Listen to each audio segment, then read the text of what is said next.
What a show on a Friday right here on the early line on the SportsGrid Network. Donnie Rightside along with Joe Ranieri. You know the drill. We got all the topics you need over the next 2 hours. And my goodness, the TPC is underway. Conference Basketball Championships, teams punching their tickets, upsets. You got to believe, in undefeated teams no longer undefeated. And oh, yeah, did we let you know that the WBC is going to be playing this weekend as well? And also, Selection Sunday coming up this Sunday. So many hot topics, so much fun to be had, Joe. I don't know how I'm going to explain the excitement. The excitement right now, I'm jumbling my words because it's a Friday and the people need this show. Yeah, and a lot of big names, Donnie. We're going to have to start taking notes here because there's a lot of dudes wearing different jerseys in the NFL next season that we have to try to get a grip on as well. Yes, we do. Maybe you need a little bit of help to get yourself to Friday. It's time to get caffeinated because the hottest topic of the day is being delivered to you right now by Joe. All right, Donnie. Well, the dream of the perfect season is officially dead, and the internet seems to have completely lost its collective mind because after rattling off 31 straight wins in the regular season and giving us that first perfect regular season since the Zags in 2021, our Miami of Ohio Redhawks finally fell to UMass yesterday in the MAC tournament. Now, naturally, the Power 5 homers are out in full force taking their victory laps there today, Donnie, and I'm sure Bruce Pearl is sprinting somewhere to the nearest television camera to scream, "I told you so," but there is just one massive problem with that as well, Bruce Pearl, because while you were busy celebrating Miami's of Ohio's first loss, your son Steven's Auburn Tigers team, well, they got absolutely punked by Tennessee in the SEC tournament. Auburn is sitting there with 16 losses on their resume, begging the committee for an at-large bid over a 31-1 Miami of Ohio team. That says enough right there. But Bruce Pearl was literally in the stands yelling obscenities from the stands at the refs while his kids' team collapsed in a big way there. But sure, let's pretend the Redhawks are the ones who do not belong. Let's inject some reality into this conversation, Donnie, because beating any Division I basketball team 3 times in a single season is incredibly difficult. And Miami had already beat UMass twice this year, having to come from behind, by the way, in both games, and they did so. And Frank Martin had his guys ready to play, and UMass, well, they caught them yesterday. That is basketball. But for the better part of the last 45 days, the Redhawks have had a massive target on their backs. They have taken every single opponent's absolute best punch on the road and at home, and they survived 31 times. Now, I do not care if the non-conference schedule was weak. I do not care that they play in the MAC. Does winning not matter anymore? Because if winning actually matters to the selection committee, then nobody in the country has won more basketball games this season than Miami of Ohio. You do not punish a team with 31 wins just to reward a mediocre SEC team that lost 16 times. It's going to be it's going to be an anxious wait until Selection Sunday, Donnie. But if I were a betting man, I would get ready to see not 1, but 2 MAC teams dancing next week. So to all the haters and the Power 5 elitists, get ready to hear Miami, Ohio's name called as one of the best 64 teams in the country, because that, Donnie, is why they call it madness. There you go. And the madness should begin here with Miami, Ohio, and the fun it will be to watch them play in the tournament themselves. And also understand this. The college football playoff is much different than March Madness. There's 68-plus teams that are going to be getting into this tournament. And understand this. If there's the top 12, yes, Miami of Ohio is not making it in. But that's why they have 60-plus teams. They should be able to punch their ticket once they completed that undefeated regular season. Joe, it's a Friday. Great topic. Let's get to the early lineup, which includes TPC. How about those boys out there trying to win the unofficial 5th major? 5 players, Joe, at 5 under par, but play suspended due to darkness.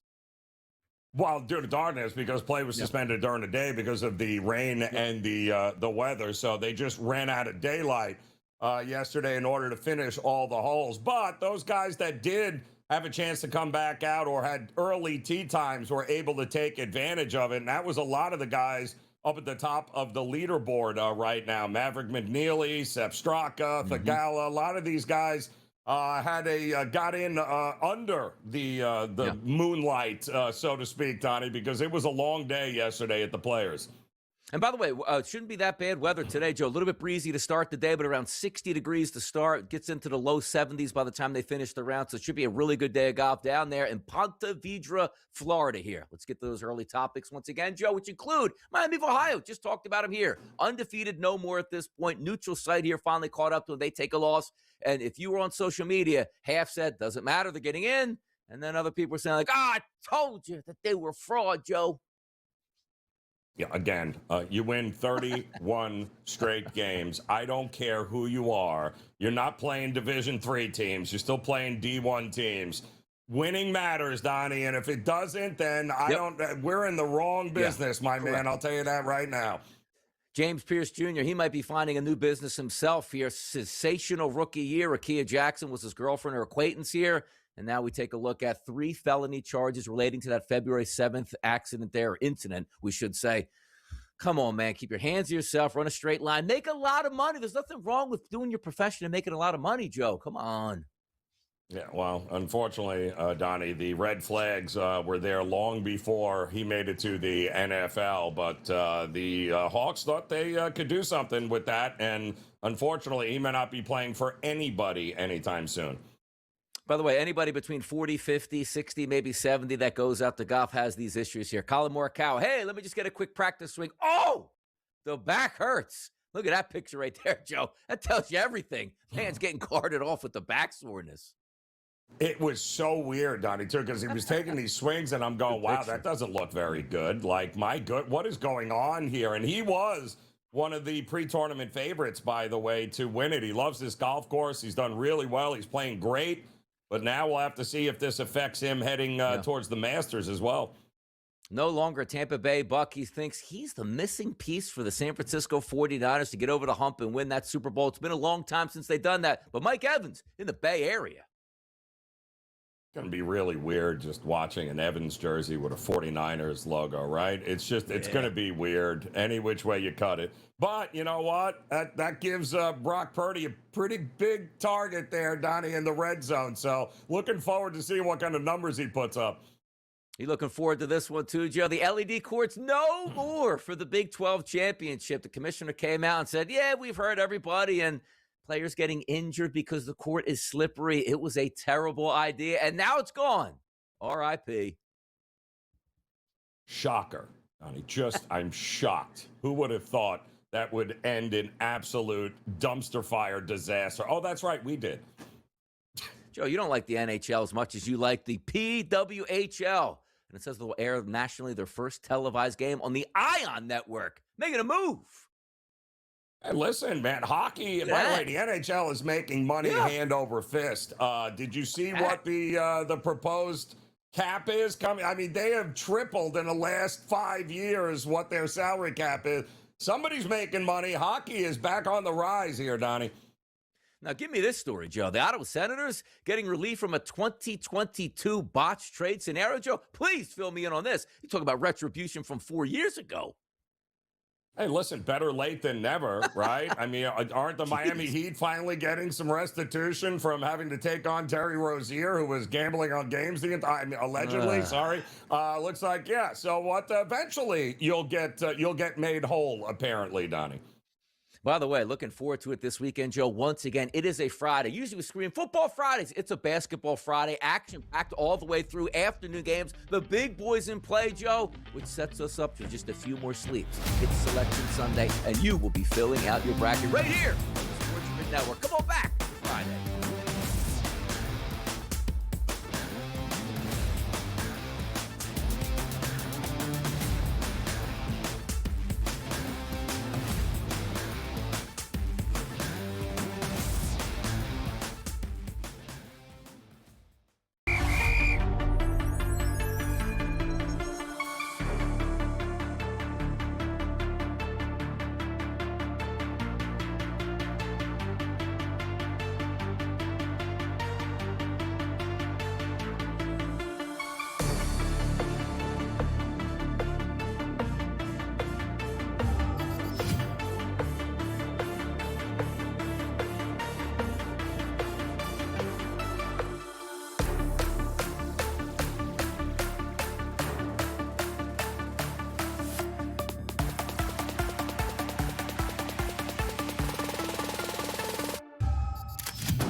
Hot games, we got them. Action, we got them. It is a Friday all day long. It's basketball. And the best part about this, we get to relive this again next week with basketball on all day long. Let's get to those top spread lines for tonight's action, which you know is going to include some really good college basketball. How about we start at noon? Ohio State and Michigan, Joe. Last time I checked, most of the big game, we like to say, that starts at noon as well. The hatred is there, but look at that line. Seems like a football line. Minus 12.5, Joe, as a favorite towards Michigan, taking on Ohio State in a total of 154.5. Michigan, OSU. What's that spread line? Well, the interesting thing to me, Donnie, is that line last night, overnight, 12.5. Yeah. We wake up this morning, still 12.5, which is interesting, right? And I think a lot of that has to do with the fact that Ohio State is really starting to play some really good basketball. Now, we almost watched, right, a Duke team get ousted by Florida State yesterday. Michigan hasn't played in 5 days here, so it's been a little while here. And I think maybe, just maybe, Ohio State has shown that, they are not the same team that, obviously Michigan State drubbed, I believe, by 21 points last time they played here. But anything can happen in these tournaments. Long layoffs, teams who are already playing and playing well. They have one of the best All-Americans and best players in the country in Thornton, Ohio State. He's been there forever. This, I'm not shocked it hasn't gotten any higher, Donnie, and I would not be surprised if 12.5 turns into 11.5 and maybe even 10.5 before this game tips off. Michigan will win, but I think Ohio State's going to give them a run for their money.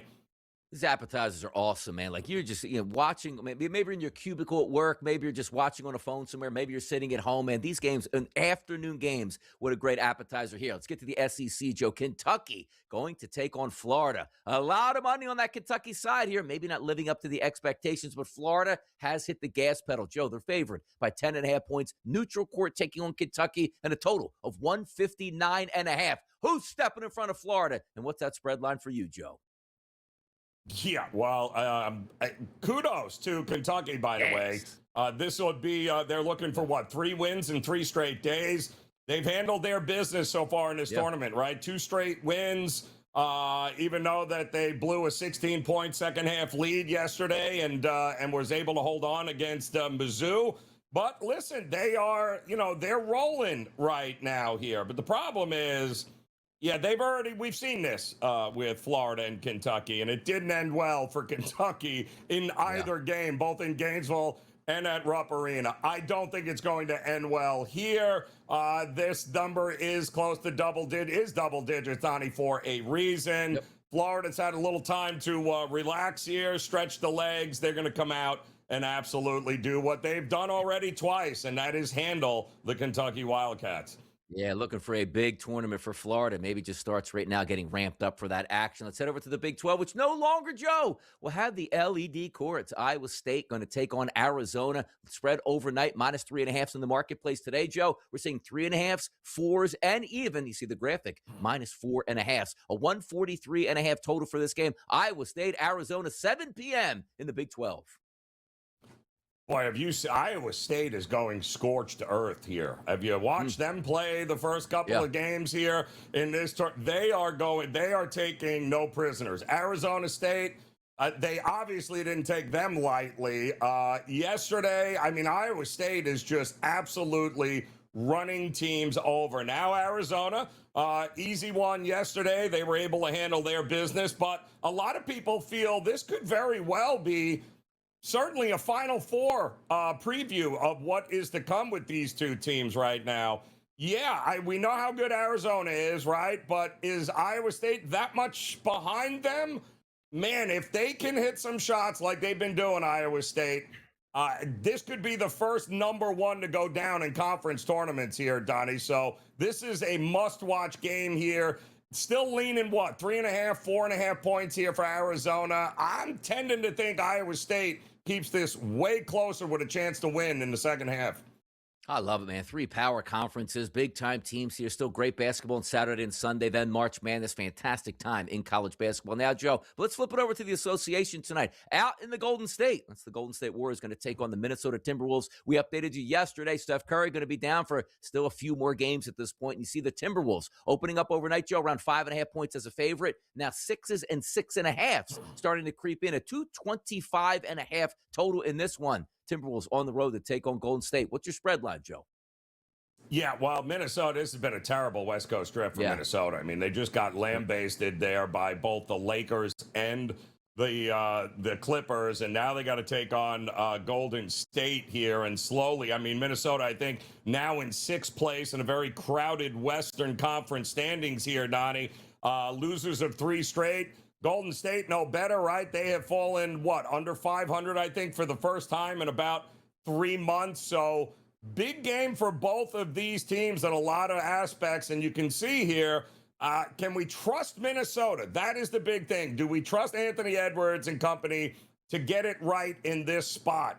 I don't. I tend to think, though, the total is probably the better way to look. I think the under is a big-time play here tonight in this one.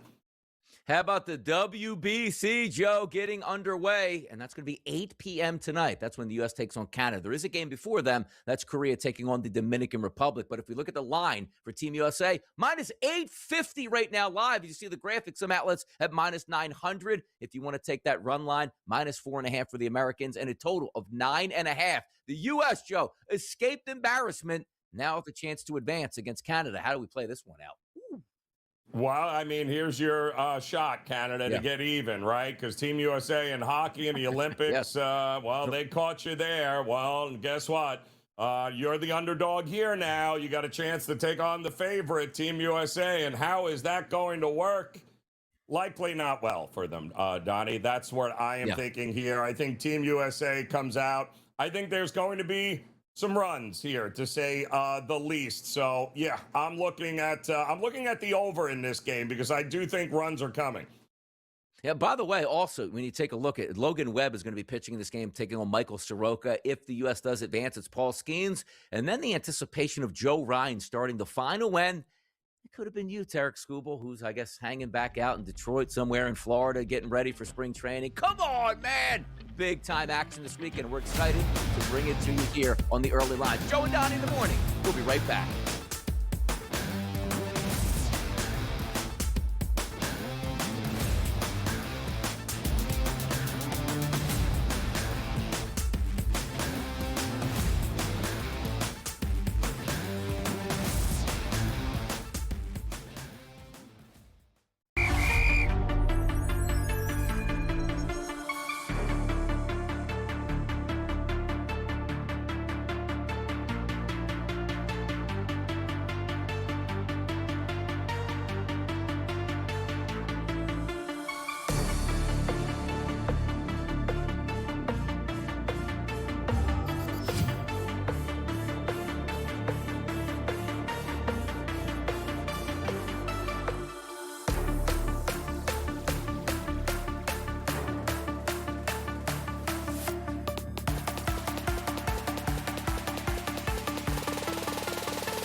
Early line on a Friday. It's just how we get down to business. So many things happening Friday, Saturday, and Sunday. And then away we go, as we said, into March Madness next week. Coming up this hour, which includes the next couple segments, Tom Vecchio will be joining us today. So make sure you stick around. We'll get those topics there, whether it's baseball related, the WBC, what he's looking at on the ice. Got you covered here, and the fun just begins. Donnie Rightside and Joe Ranieri.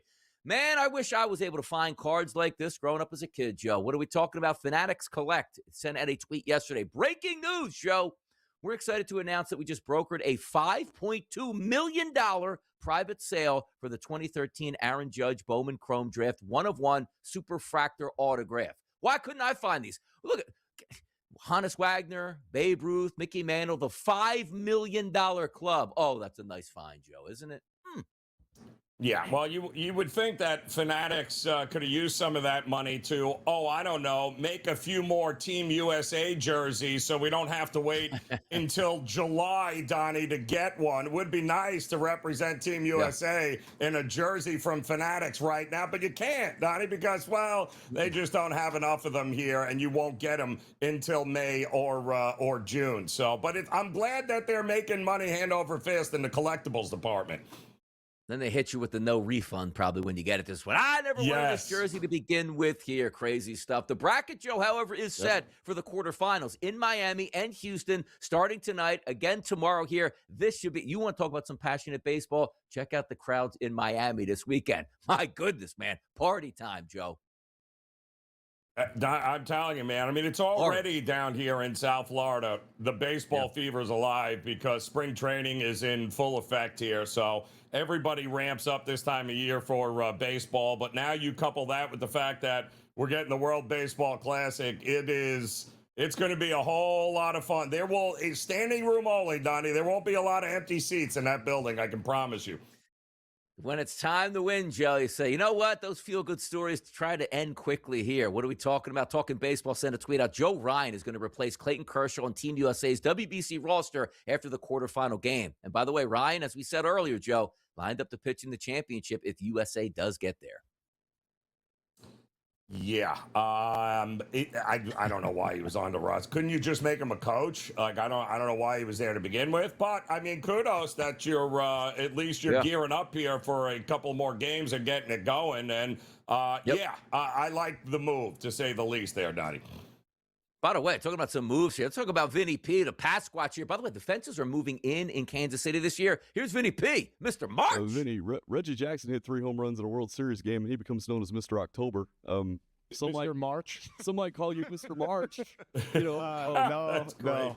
And this is like the regular season of the tournament too. So it's just a good night. That's it. This will be forgotten very soon. So, but it's, anytime you can just say Reggie Jackson's name to me is cool.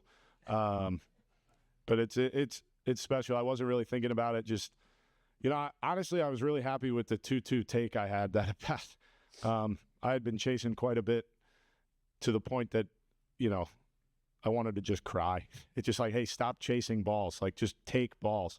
And I took that pitch, and I think I was about as happy as I could be. So I was happy with that. And then, obviously, the result that followed was cool. So it was a good night, but, we got to flip the page and get to Saturday. The Italians save the Americans here. The Americans move on here. And by the way, Italy hasn't suffered a loss yet. See how far they can go in this tournament. Hockey-style changes, Joe, by the way, for the WBC roster for the Americans. Will Vest, Tyler Rogers, and Tim Hill coming to town. Why? Skubal, Waka, and Ryan Yarbrough leaving town, Joe.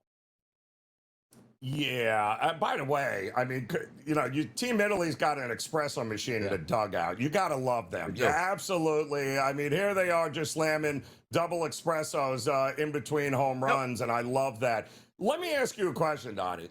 Why can't Major League Baseball replace the All-Star game with this? Why? Why can't we do it in July? In the break, as opposed to now. I mean, guys will already be in shape, ready. Like, why do we have to? Can't we do this? I mean, it's worked before. We saw what the Four Nations did for the NHL. Why not make this during the All-Star break? You know what? That is a great topic here because the one thing I can't stand the All-Star break for is not watching the All-Star game itself. It's that we don't have baseball for that whole week. But you're talking about if baseball Right. takes off and the players are still playing, we're still going to have a full, 2.5, 3 weeks of great baseball, and then they'll just go right back to their teams and start in their next rotational poll. I think it makes a lot of sense to do, and it's apparent that these players absolutely, Joe, love this tournament and the passion for the country of what they have. It'd just be nice to see, like, oh, yeah, Scooble can go 90 pitches. Skeens can go 90 pitches. Right. Great stuff to talk Exactly. about. More hot topics. Tom Vecchio in 2 more segments. Stay tuned.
Basketball, more basketball. We love basketball, and we love good basketball here. And apparently, Joe, ratings are up across the board for college basketball. Seems like a common theme. Just about everything is up across the board. Austin Karp with a tweet, ESPN Networks had the best men's college hoops regular season since 2014-2015, up 25% from 2024-2025. And Big Monday, a window started in 1987, had its best season yet. How about that, Joe? People getting paid.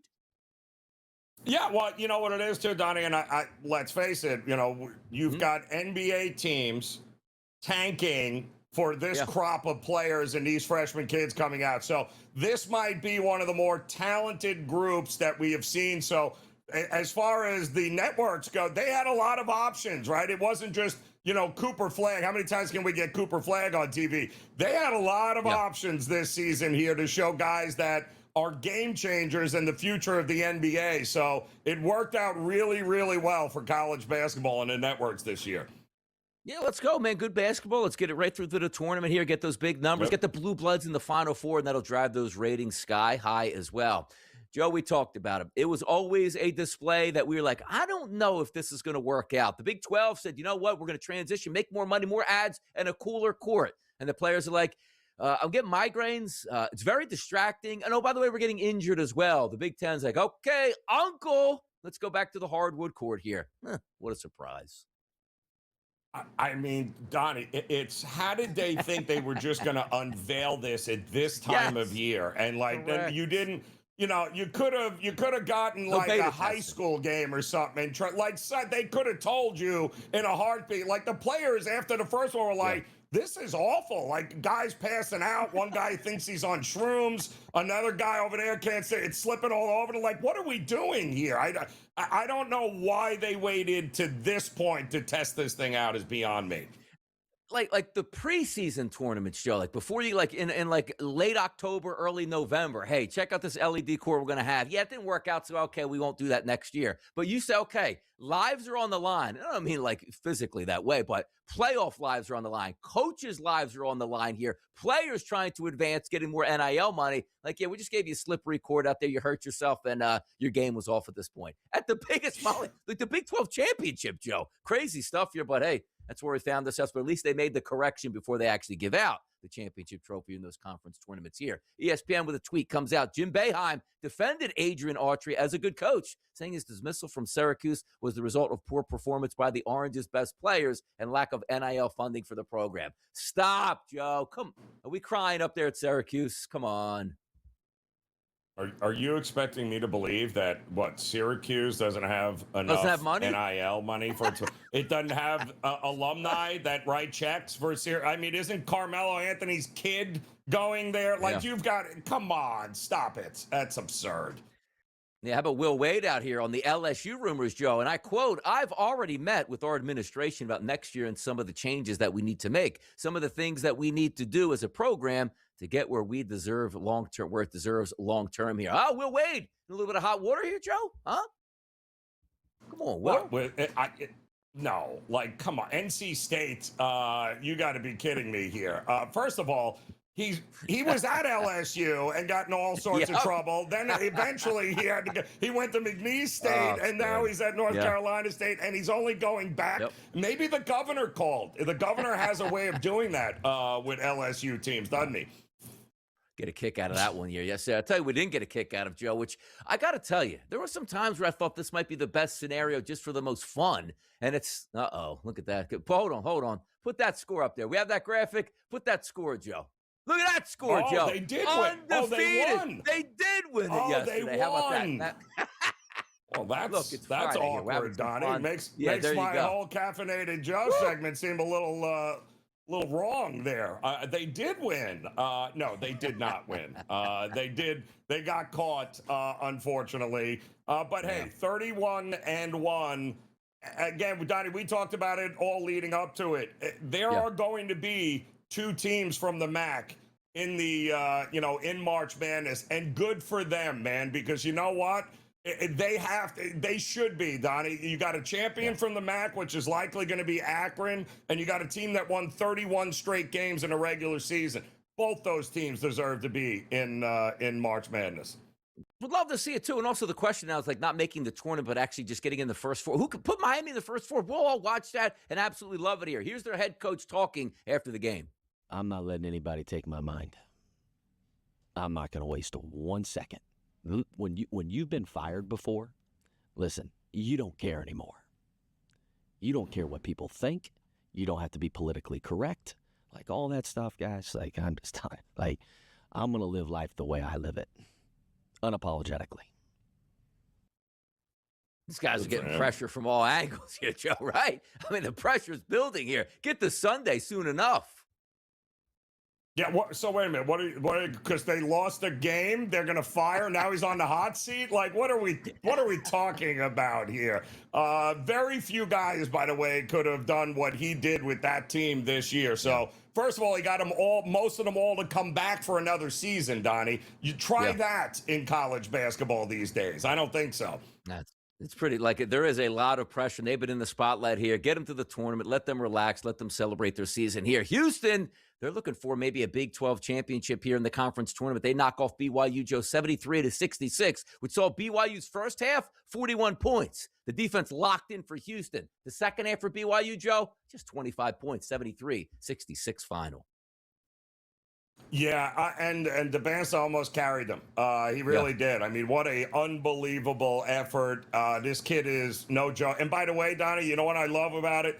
Yeah, they lost, but the kid played all 40 minutes of that game. Yep. All 40. It's a shame that the number 2 on that team, Shepard there got hurt. I mean, it's a real shame because it would have been really fun to watch them play. But hey, listen, he'll have an opportunity to showcase his skills once again in March Madness.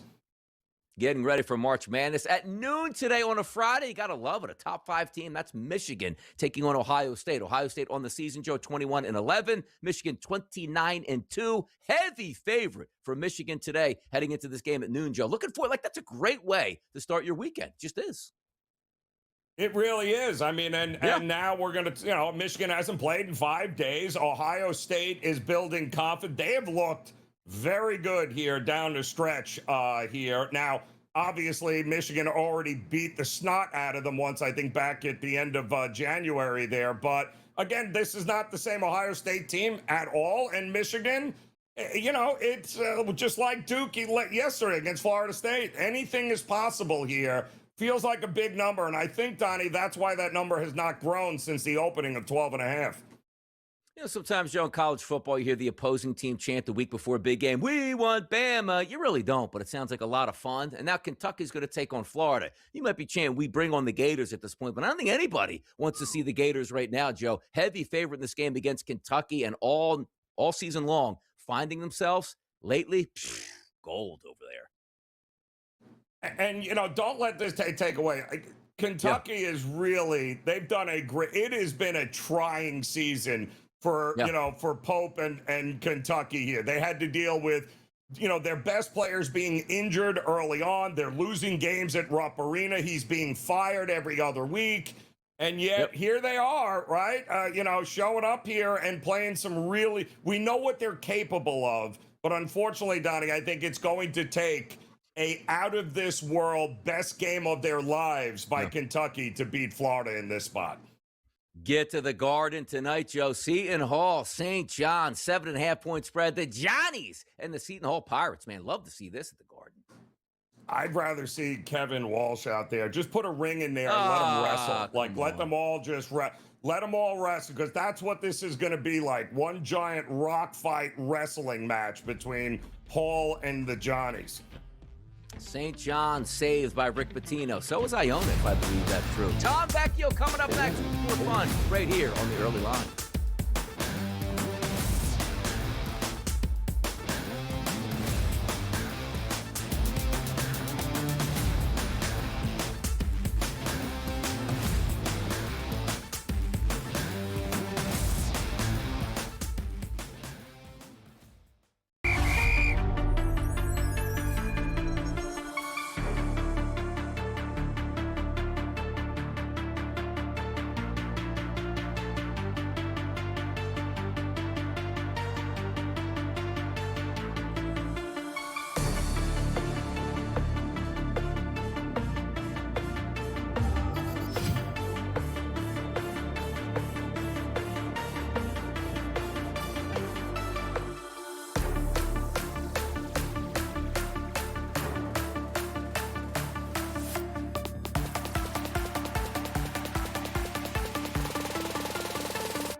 It's a Friday on the Early Line, SportsGrid Network, the place to be, setting up for this weekend's action. More importantly, today's action got unbelievable golf. We've already talked about some NCAA action that's going to play in the afternoon. The big boys, not the conferences like, hey, I never heard of that school before. Great stuff. Donnie right side, Joe Ranieri. Let's welcome in our friend Tom Vecchio here. So many topics, Tom. We've got to get down to the business today. How you doing?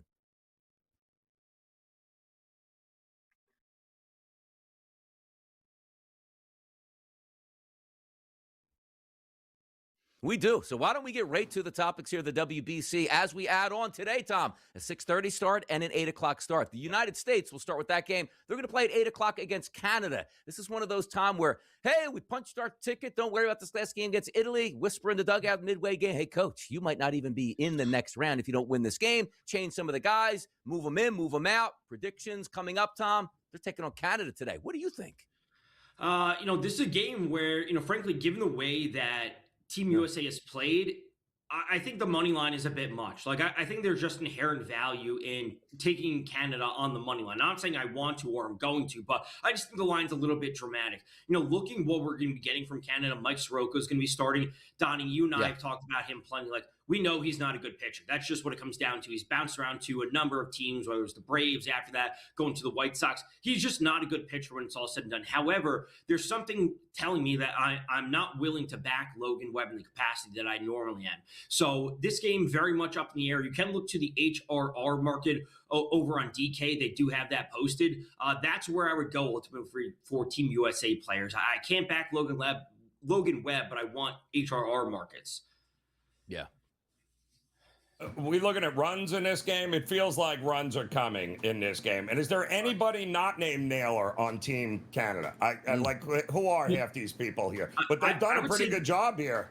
They have. I would say Tyler O'Neill is a player that, a lot of people across MLB that is familiar with. And he has the streak of hitting a home run. I think it's on 5 straight opening days. So he's got plenty of power. It could come down to Naylor, as you said, but it's going to be a collective effort for Canada. Like, they can't have one guy like Vinny P.S. that hits 3 home runs and have half their lineup go 0 of 22. Like, that's not going to cut it against Team USA. I will say there will be an opportunity for Canada to jump on the bullpen, given the fact that they had 3 relievers removed from Team USA and they added 3 to the roster. So these guys have been playing in spring training, but they also haven't been playing on the stage. So there could be some trepidation from them coming out of the bullpen, just haven't pitched on the stage yet.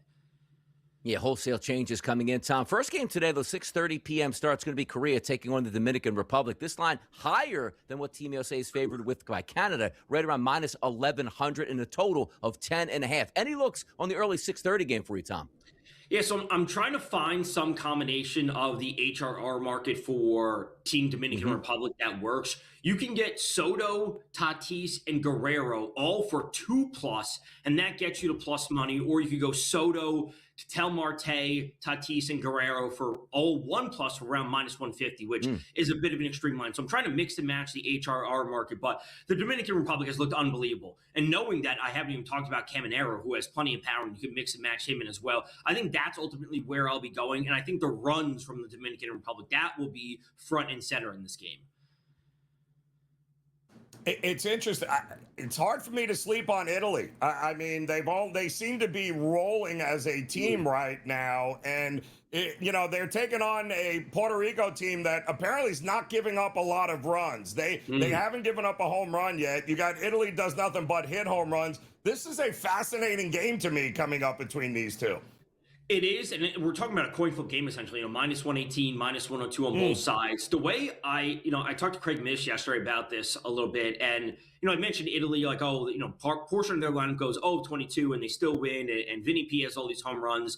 Like, the question is, like, what happens if that portion of the lineup goes 3 of 22, and then the portion of the lineup that did all the scoring, they go 3 of 22 as well? Like, what happens if the bottom falls out? That's what I would look at it. So I don't love the line. I could see that, like, maybe the gas will run out for Italy, but I think at this point, the best bet to make for the entire World Baseball Classic is, how are we not looking at Japan still as an outright winner at nearly 4-1, plus 380? If they get past Venezuela, who I do think is a good team, I spoke about them with you guys a week and a half ago, saying that Venezuela could win the group over the Dominican Republic. But if they get past Venezuela, they are absolutely better than Puerto Rico or Italy. They're on the same side of the bracket. And then Japan would be presumably going into the final game, and you have a 4-1 ticket on them, and then you could just hedge out against Dominican Republic or USA.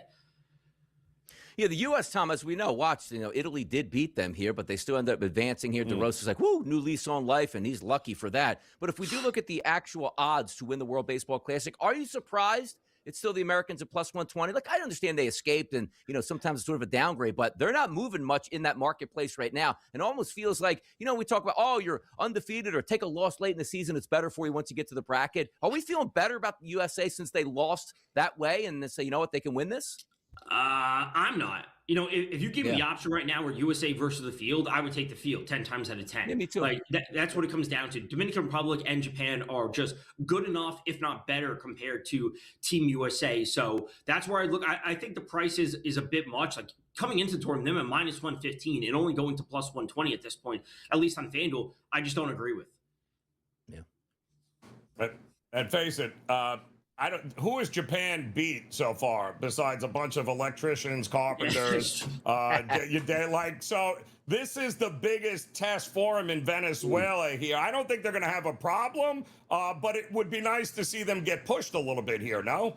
It would. And, with the Venezuela lineup that I think is truly one of the best in the world, we can make an argument that they're third best. USA, Japan, and Dominican Republic, put them in any combination that you want, 1 to 3, and then putting Venezuela 4. This would be the spot. We're going to see Yamamoto on the mound, and these are players that he has faced before. It's also players that have had some amount of success against Yamamoto. So if there's any time they have to jump on Japan early and get Yamamoto out quickly. So if we take a look at some of those other markets here, the WBC, which you take a look at like who's going to win the Super Bowl, but who's going to be the MVP, maybe get a better price. Shohei Ohtani is the favorite at a 5-1 price. Aaron Judge plus 650. Bobby Witt Jr., who's flashed a lot of glove out there, 14-1. Any looks, Tom, on who you think might be the MVP or a chance for a wager on?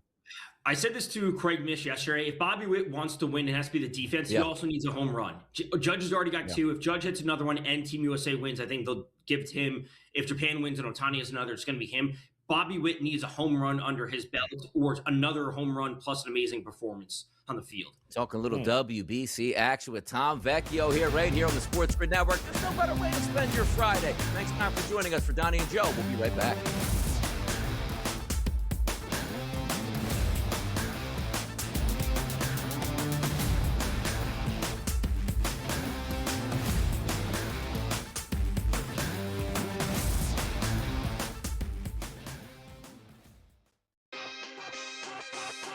Put Zach Branch on the Buffalo Bills on the football field at the same time with Cook and these wide receivers, and you have Branch set up in a slot in motion and stuff, and you put that speed. I want a game difference maker. DJ Moore's not a difference maker, right? He helps, he's good, right? But it's not that game changer. But to me, Kevin, they need game changers on the defensive side of the football. Game time decisions, only on SportsGrid.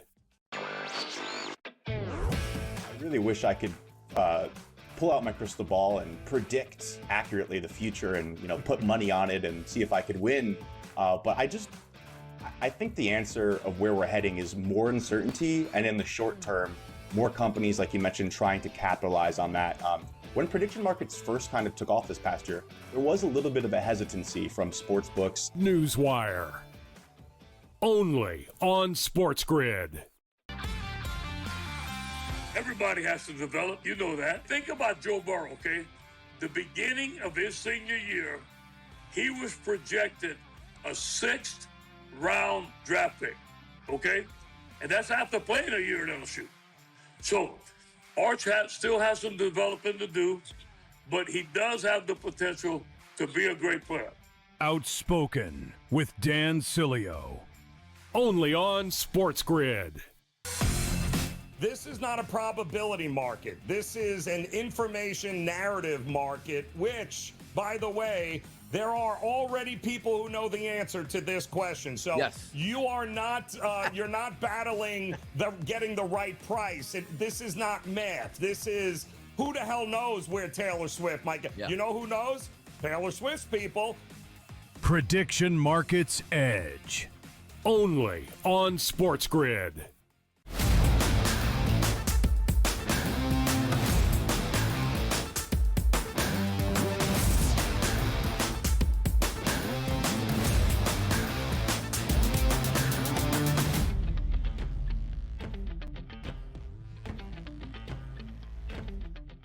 Sometimes they tell you, Joe, in the business, like, don't worry about the headlines. As long as you're in the headlines, good or bad, that's good for you. Or at least it's good to move some money around. Front Office Sports with a tweet said Steve Tisch will remain chairman of the Giants board even after transferring his shares in the NFL team following the reveal of his ties to convicted sex offender Jeffrey Epstein. Tisch and his two siblings have asked the NFL if they can transfer ownership to their children.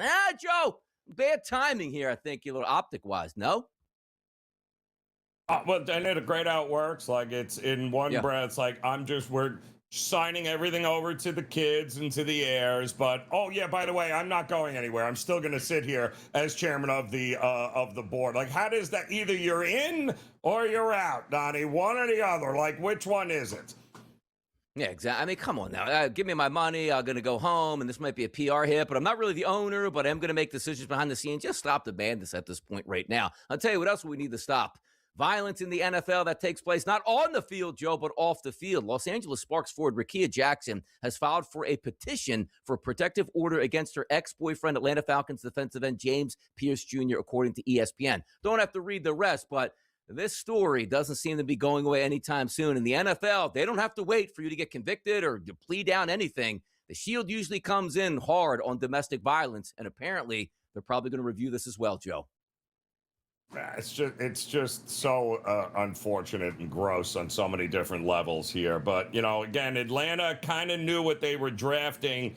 This is not, unfortunately, the first red flag that has arisen with him. He had these issues in college as well, and now they've just intensified, apparently. And, it could be the end here for Pierce and the Falcons. Talking about the end here for Tony Dungy on TV. How about this one? Yahoo Sports with a tweet. NBC has informed Tony Dungy that he won't be back with Football Night in America this fall. Dungy, who's 70 years old, has spent 17 seasons as a mainstay on the program. Times are changing, Joe. In and out we go. Yeah, and we kind of knew this was coming after the season. We heard that there's going to be some reshuffling going on, and the whole football panel there could look a little bit different. But great run for Dungy. I mean, outstanding stuff. 17 years, Donnie. I'm sure he'll land someplace else on some network or get something else going on. Yeah. Hey, man, go out, hit some golf balls around there, go fishing, spend some time with your grandkids, and just relax and enjoy your life at this point. Yahoo Sports tweet, how about this? I like this, Joe. I got to tell you, I do like this. Former Cardinals quarterback Kyler Murray signing a one-year deal with the Vikings for Adam Schefter. And by the way, if you ask, it's a lot of money. No, it's not. That money's coming from Arizona, signing for the vet minimum to get a look-see in an offense with some talent around him. I'm intrigued, Joe. I got to tell you, I'm intrigued.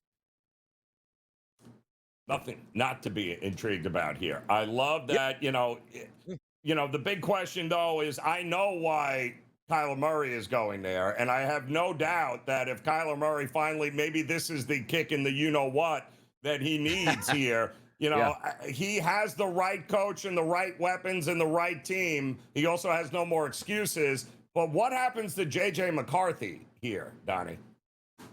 Yeah. Competition usually makes the cream rise to the top. We'll see if it motivates him or, I got a nice rookie deal here. I'm just content to be what I am. He's a fighter. He'll fight back. But the question is, come on, man. Got to be better than what we saw last year. No doubt about it. That's why Kyler Murray is actually in town. How about Murray at the Vikings presser here? Let's go to that.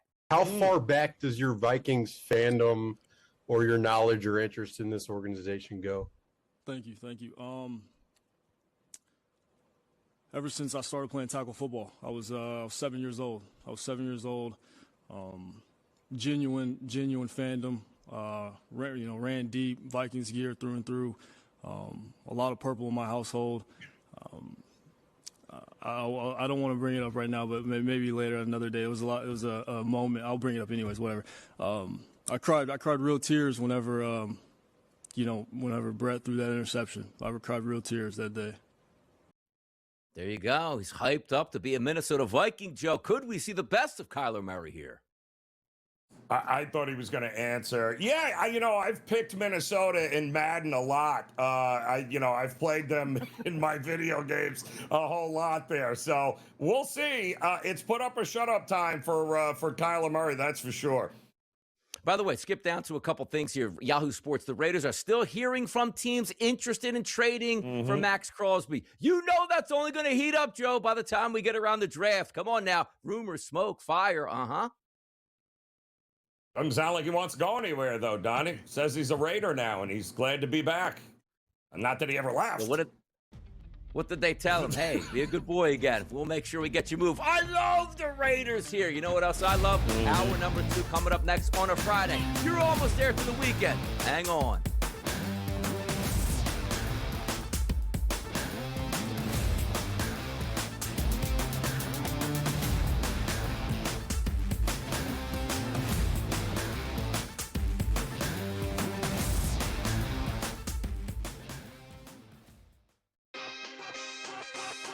Put Zach Brash on the Buffalo Bills on the football field at the same time with Cook and these wide receivers, and you have Brash set up in the slot in motion and stuff, and you put that speed.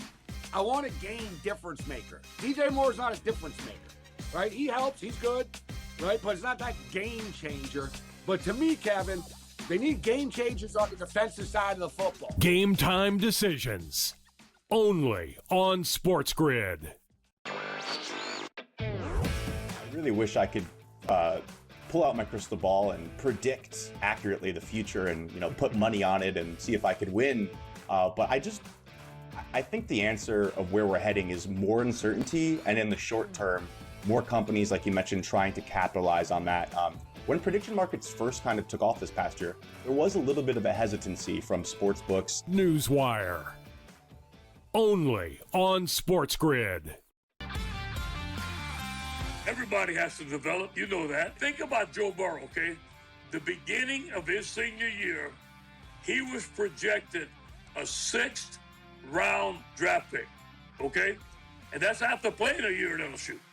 So Arch still has some developing to do, but he does have the potential to be a great player. Outspoken with Dan Cilio. Only on SportsGrid.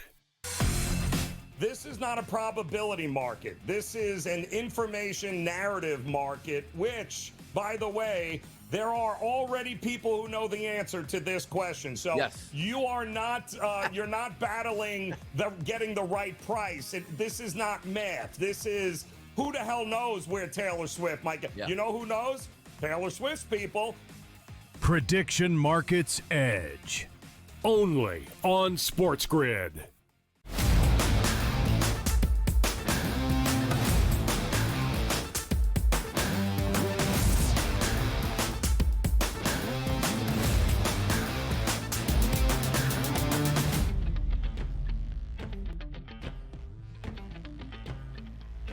Hour number 2 officially underway right here on the early line. Myself, Donnie Rightside, and Joe Renier. 1 hour to go until you hit that weekend. And also, coming up during this hour, Joe, a little PME action where we can take a look at maybe some Oscars wagers and investments as well. We got it all coming to the people in hour number 2, Joe. I can't wait. I mean, we got college hoops starting early here today again. Here, and we got our first crack at some teams like, name the University of Florida, defending champions. We get some baseball, and who knows, Donnie, before we even sign off here, there could be another trade of sorts in the NFL. Anything is possible. It is a great Friday to be here. And also, Joe, sometimes you get some pretty happy emails. Sometimes you get some angry emails. This one, want to wish a birthday shout out to Aaron out there who says he watches the early line every single day, Joe. He's a Patriots fan, and it would make his day if we said, you know what? Shout out your birthday. It's not actually today, the 13th. It's the 14th. So there, put that. Followers watching along, having some fun. Happy birthday, Aaron. How about that, Joe? Love the people. Yes, happy birthday is right. Yep, kudos to you, man. Should be the future is bright for your Patriots, by the way, and that's coming from a Jets fan. So enjoy the birthday. Cheers, my friend. Exactly. Got to get him a couple winners at the end of the show here where we start knocking off some of those buys. We'll get it done here, but let's get to the hottest topics across the sports landscape, which also include, Joe, Patino interview here, Patino presser here. How about this? Let's take a look at Patino. What's he saying? Well, we played awesome defense tonight, especially the first half was good as we played all year. And when we go in at halftime with that lead and the assist total at 10-2, 3-point shots doesn't normally happen. We go 0 for 5 against just an awesome shooting team. We got 15 points, they got 0. And rebounding wise, we're 26 and 13. Fast breaks, we were 10 for 12. So first half was brilliant on offense, brilliant on defense. And second half, it's tough to play with a lead against a good shooting team, but they made some threes that were amazing. Man, Rick's been doing it a long time, man. Still looks good for his age and got that passion going there. Love it.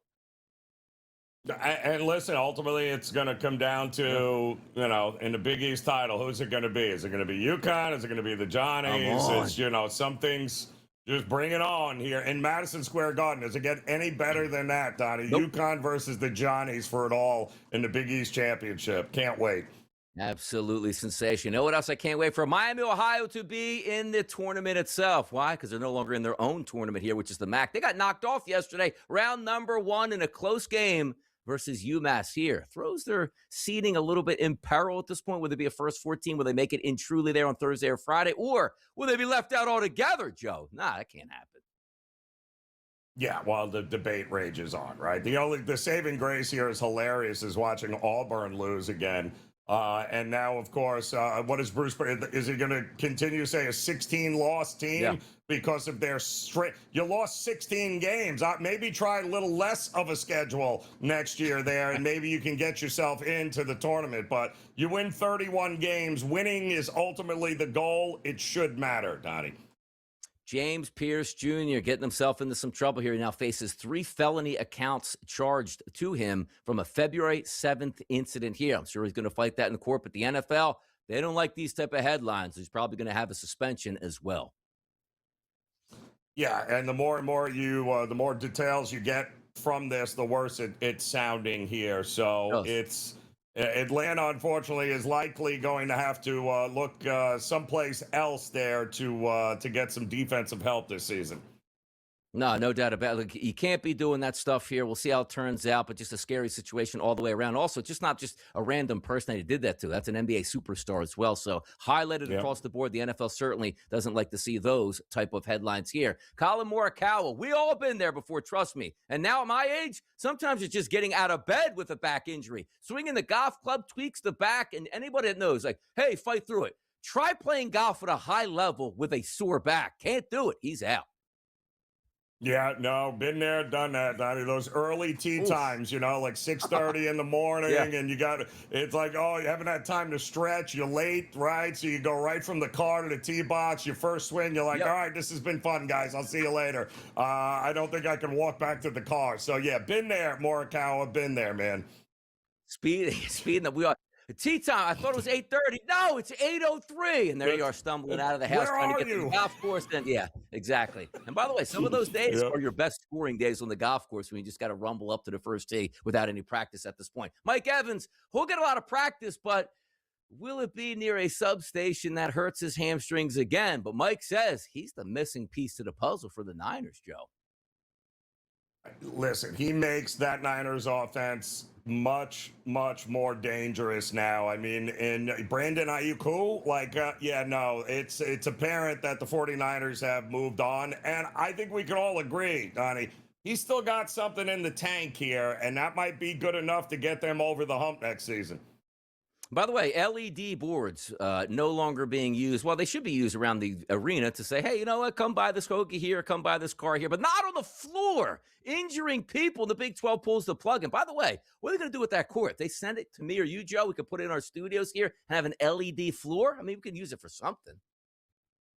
Yeah, the best part is forget the lights and the fact that you're blinding people and giving them migraine headaches here. But how about the simple fact that did anybody bother to test if it was slippery or not, or if there was a problem with the players? Maybe, no. Well, they found out the hard way, Donnie. Unfortunately, a couple of guys ended up getting hurt while playing on that glass top floor, which made no sense. Yeah, sometimes there's unforced errors, right, Joe? Like the Super Bowl where the Eagles took on Kansas City, the two Super Bowls 2 games ago, I should say, when they were slipping all over the place and everybody's blaming each other for the grass. Well, the NFL at least didn't come out and like, hey, guess what? new strain of grass for the Super Bowl. We're going to try this out. And it was a disaster. That's what the Big 12 did. Hey, guys, you've never seen this sport. You've never played on it before. Let's light it up like this. And everybody complained from minute number one. At least they're admitting their mistake. Like, no, we paid a lot for that floor. We're going to play it through at this point. Injuring players and giving migraines, that's the least of the problems here that a player wants to worry about. He wants to win his conference tournament, not be like, oh, the floor is yellow. I just can't see at this point. Joe, women's hockey getting bigger and bigger here. Does this mean that the USA Gold and USA Gold men's and women's are paying off now? People want to watch hockey? Is that what I hear? Top of mind, right? Donnie, listen, out of sight, out of mind, but now all of a sudden you get yourself a TV deal, and let's face it, I think Team USA in the Olympics, timing is everything, and strike while the iron is hot, and that's exactly what this league is doing.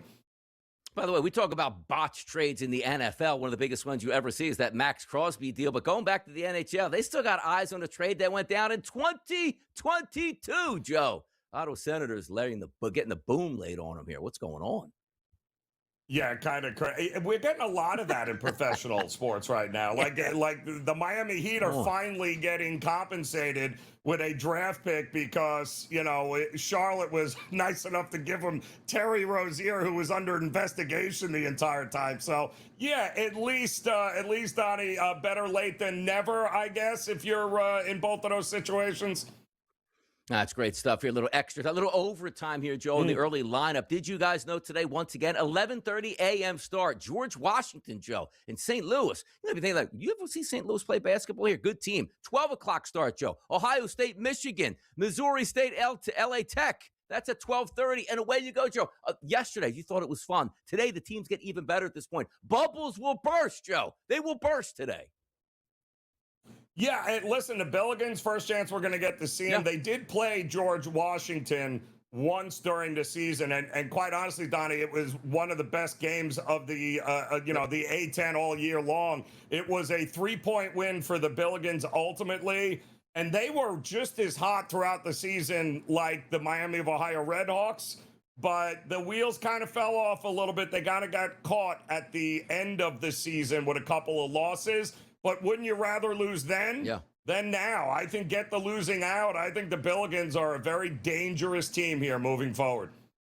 5 o'clock start. UMass taking on Toledo today. Can they have a Cinderella run and run all the way through? Hour number 2 in style, just the way we get down. News, notes, topics. We got you covered on a Friday. And we will be right back into this short break.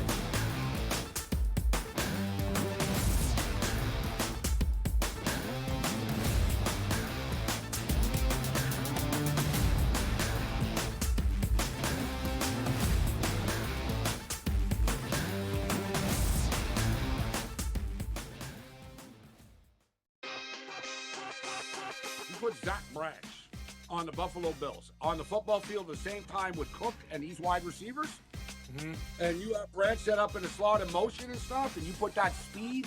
I want a game difference maker. DJ Moore's not a difference maker, right? He helps, he's good, right? But it's not that game changer. But to me, Kevin, they need game changers on the defensive side of the football. Game time decisions. Only on SportsGrid. I really wish I could pull out my crystal ball and predict accurately the future and put money on it and see if I could win. But I think the answer of where we're heading is more uncertainty, and in the short term, more companies, like you mentioned, trying to capitalize on that. When prediction markets first kind of took off this past year, there was a little bit of a hesitancy from sports books. Newswire. Only on SportsGrid. Everybody has to develop, you know that. Think about Joe Burrow, okay? The beginning of his senior year, he was projected a 6th round draft pick, okay? And that's after playing a year in LSU. So Arch still has some developing to do, but he does have the potential to be a great player. Outspoken with Dan Cilio. Only on SportsGrid. This is not a probability market. This is an information narrative market, which, by the way, there are already people who know the answer to this question. So you are not, you're not battling getting the right price. This is not math. This is who the hell knows where Taylor Swift might get? Yeah. You know who knows? Taylor Swift's people. Prediction Markets Edge. Only on SportsGrid.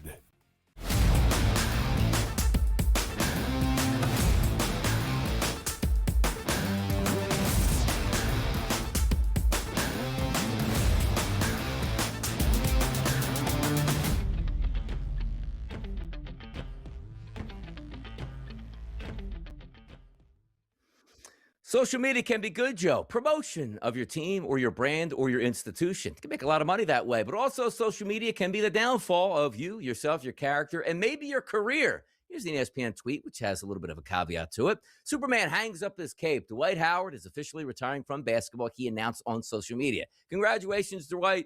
Great career, but interesting timing to say the least as well, when maybe the wife was posting some business out there on social media that we probably weren't able to see or should have seen.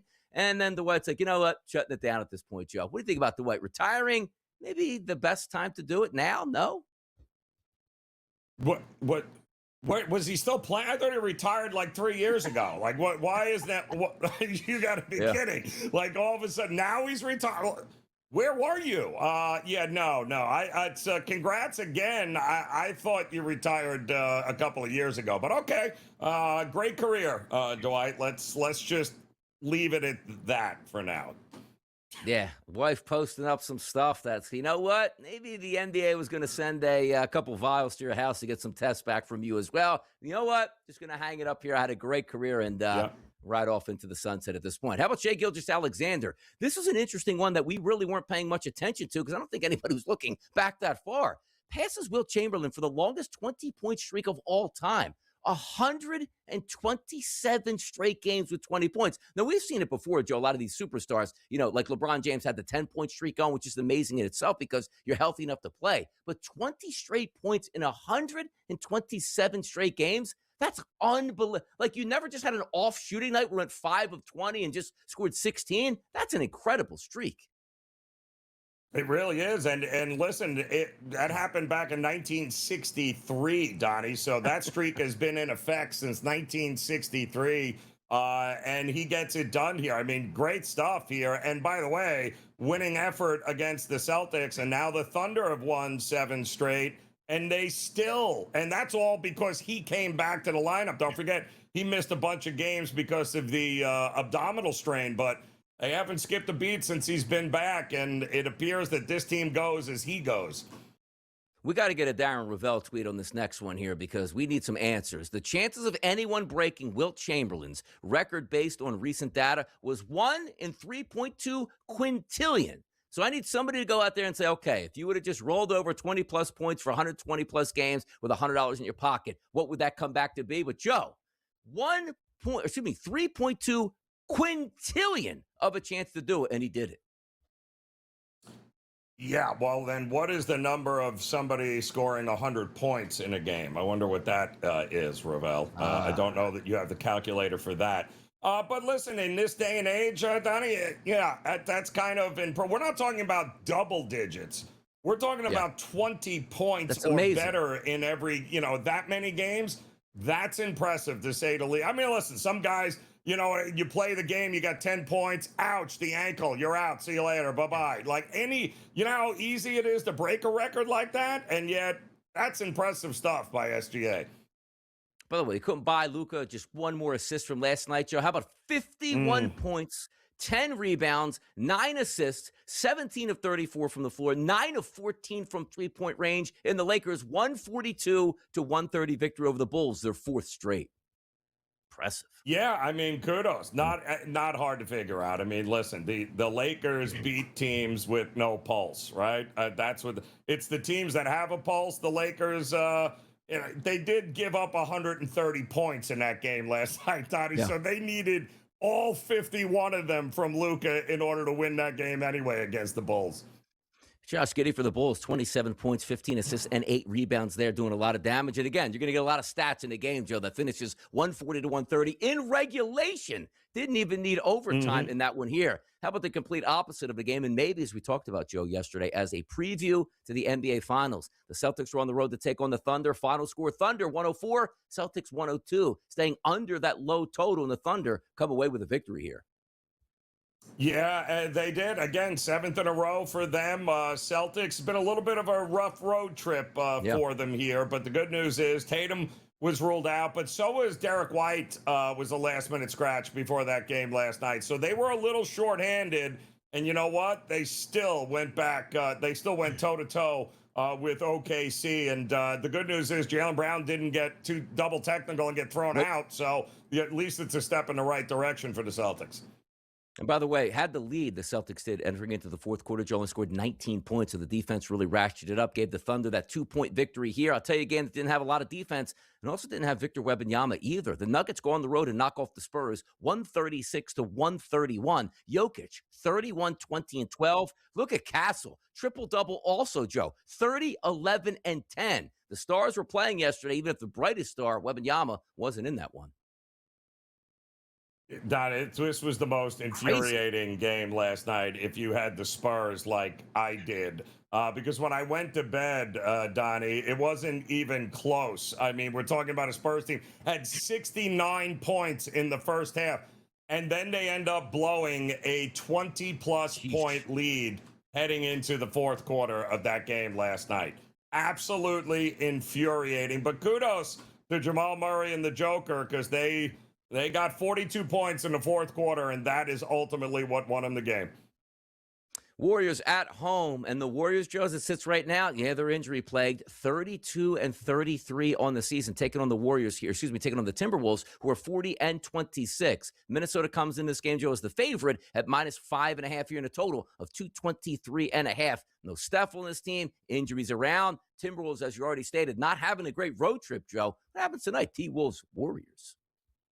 Yeah, they need a win here. They got to get back on track because they're falling down also in the playoff race. I think now they're in 6th place here. And they had been rolling, Donnie, ever since the All-Star break, but they also beat up on a lot of sub-500 teams along the way. They came out to the West Coast, and, yeah, I mean, the Clippers absolutely knocked a 500, don't play like a 500 team, even though they're only a game over it. But the Warriors are hurting here. This is the kind of game where the Timberwolves usually look like world beaters, and I think Anthony Edwards poised to have a monster game here against the Warriors. Should be fun to watch in the association. Also, as we told you, a great college basketball day, no doubt about it. Best bets are on the way next, so make sure you stick it right here on the SportsGrid Network.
Great conference tournament games today. Just previewed some NBA action. You got some NHL tonight. Spring training still going on. And, of course, the WBC with a doubleheader today. Korea going to take on the Dominican Republic. That game's at 6:30 p.m. Eastern. And the U.S. and Canada will do battle at 8 p.m. tonight. Winners advance. Survivors go home. Live the fight another day. But now, Joe, time of the show, we always love to reach out to the people and see what they're digging on. Here's our Fave the Public poll.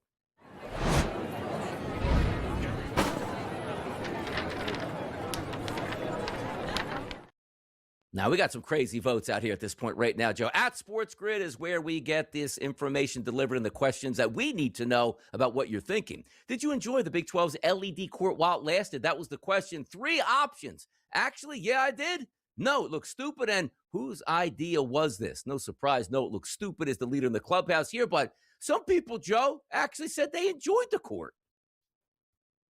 Well, I mean, listen, if I'm a fan in section, 300, I'm probably looking at it. Probably looks pretty cool, right? But if I'm a player and I'm slipping and sliding all over the place and I'm getting blinded every time I try to chuck up a shot because they switch screens on me, yeah, I probably don't like it, Donnie, very much. And the players, kudos to them. They didn't just toe the line. They actually said, what we were all thinking, like, this is just terrible. I hope they never do this again. But at least the Big 12 listened. At least they listened to them. By the way, you know what we're listening to as well? The TPC down there, Joe. 5 players still tied at -5 here, just underway on the golf course. Something to keep an eye on that as well. But it's time, Joe, for the people on a Friday. It's payday. Let's get paid. Here's bye, bye, bye.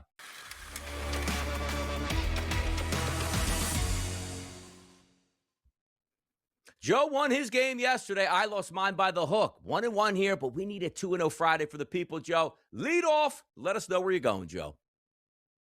Well, let's head to Nashville for the SEC tournament. And who better to talk about than the Gators, baby. The Florida Gators taking on the rejuvenated Kentucky Wildcats here. Now, they played 2 games already, including the last game of the regular season.